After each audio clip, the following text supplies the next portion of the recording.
Olá, senhoras e senhores, meu nome é Felipe Ferreira, você está assistindo ao Jacaré de Tanga e hoje vamos mostrar por que nossa cultura é um lixo. Então já se inscreva no nosso canal e ative o sininho. Mas para que vocês entendam, é preciso começar do começo, não é? E nossa história tem início no século XIX, quando um cara chamado Karl Marx criou a teoria do comunismo, um sistema econômico onde a propriedade privada e o acúmulo de capital não existem e o povo trabalha para si mesmo através do Estado. Marx se juntou com um outro cara chamado Friedrich Engels, alertando os proletariados, os peão da Alemanha, de que eles deveriam se rebelar contra o capitalismo. E os convenceram disso, dizendo que tudo que a classe operária produz deve permanecer com a classe operária, dane-se os patrões. Eles saíram espalhando esse monte de baboseira pela Europa inteira e um jovem chamado Vladimir Lenin aproveitou a desordem provocada pelo início da Primeira Guerra Mundial e decidiu aplicar essa tal revolução do proletariado através de uma revolta armada, surgindo aí a União Soviética. Depois de 5 anos, Lenin foi ver se no céu tem pão. E morreu. E Joseph Stalin, o cara do bigode grosso, deu um golpe no sucessor de Lenin e assumiu o comando da União Soviética, saindo do poder só depois de 20 anos. Todo mundo viu o fracasso do primeiro experimento marxista no mundo, no qual matou 20 milhões de pessoas, e então criaram na Grã-Bretanha a Sociedade Fabiana, conhecido também como Socialismo Fabiano, que pretendia aplicar o comunismo de uma forma progressiva e não metendo louco como Stalin fez. A ideia era apresentar o Estado como provedor do bem-estar social e taxar o povo com impostos de pouquinho a pouquinho para que eles não percebessem o cerceamento de suas liberdades individuais. Mas, é claro, tendo como foco ainda a defesa do proletariado. Enquanto isso, criavam na Alemanha a social-democracia, não é, Dória? Sou um social-democrata do seu país, é assim que eu me apresento.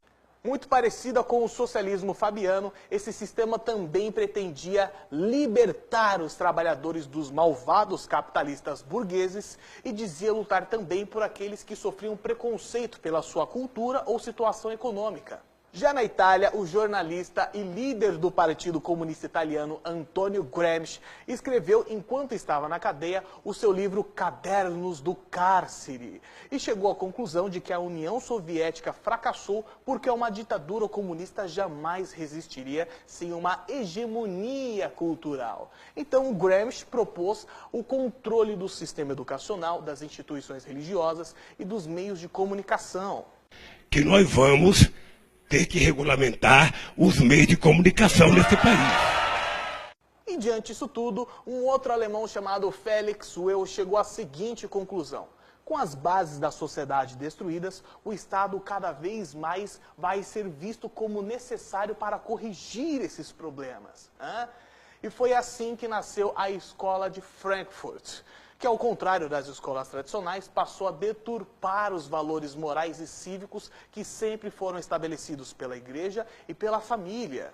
Esse movimento deu origem também à tal teoria crítica, que se baseia em criticar basicamente tudo até a exaustão, tornando assim mais fácil de derrubar as bases da sociedade. E você aí levando seu filho para a escola achando que o pensamento crítico que ele está aprendendo na aula de filosofia tem outro propósito.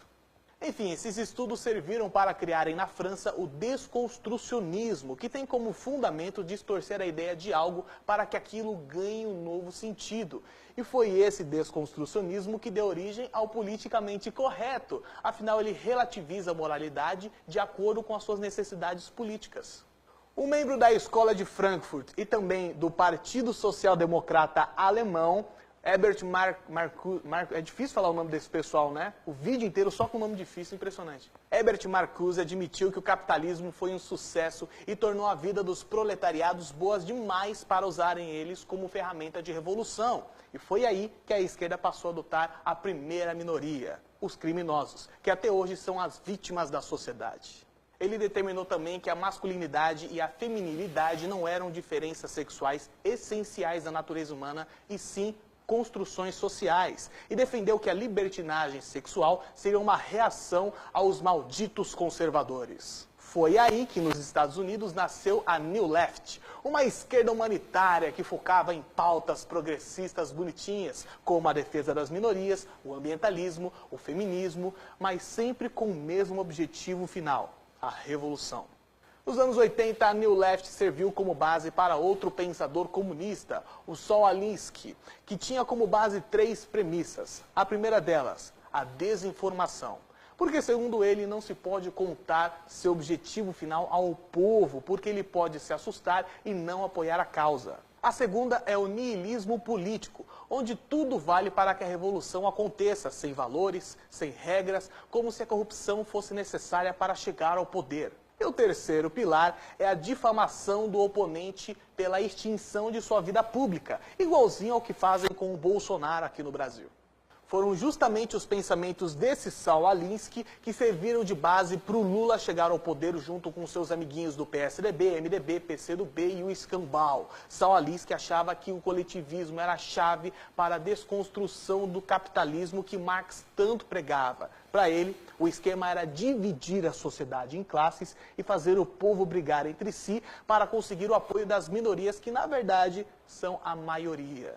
A defesa de pautas progressistas resultou também na criação de uma infinidade de ONGs que sempre receberam bilhões do dinheiro público de vários países para ajudar apenas na composição do quebra-cabeça chamado marxismo cultural. E é por isso que nossa cultura é um lixo.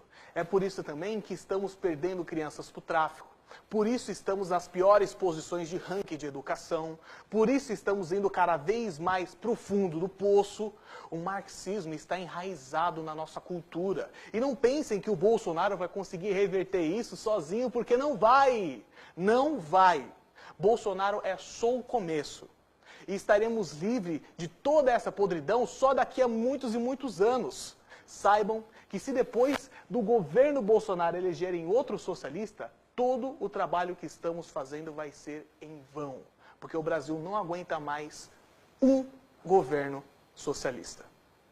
Enfim, senhoras e senhores, meu nome é Felipe Ferreira, não se esqueça de se inscrever no canal do Jacareditanga no YouTube, ativar o sininho, compartilhar esse vídeo e até a próxima. Tchau, tchau.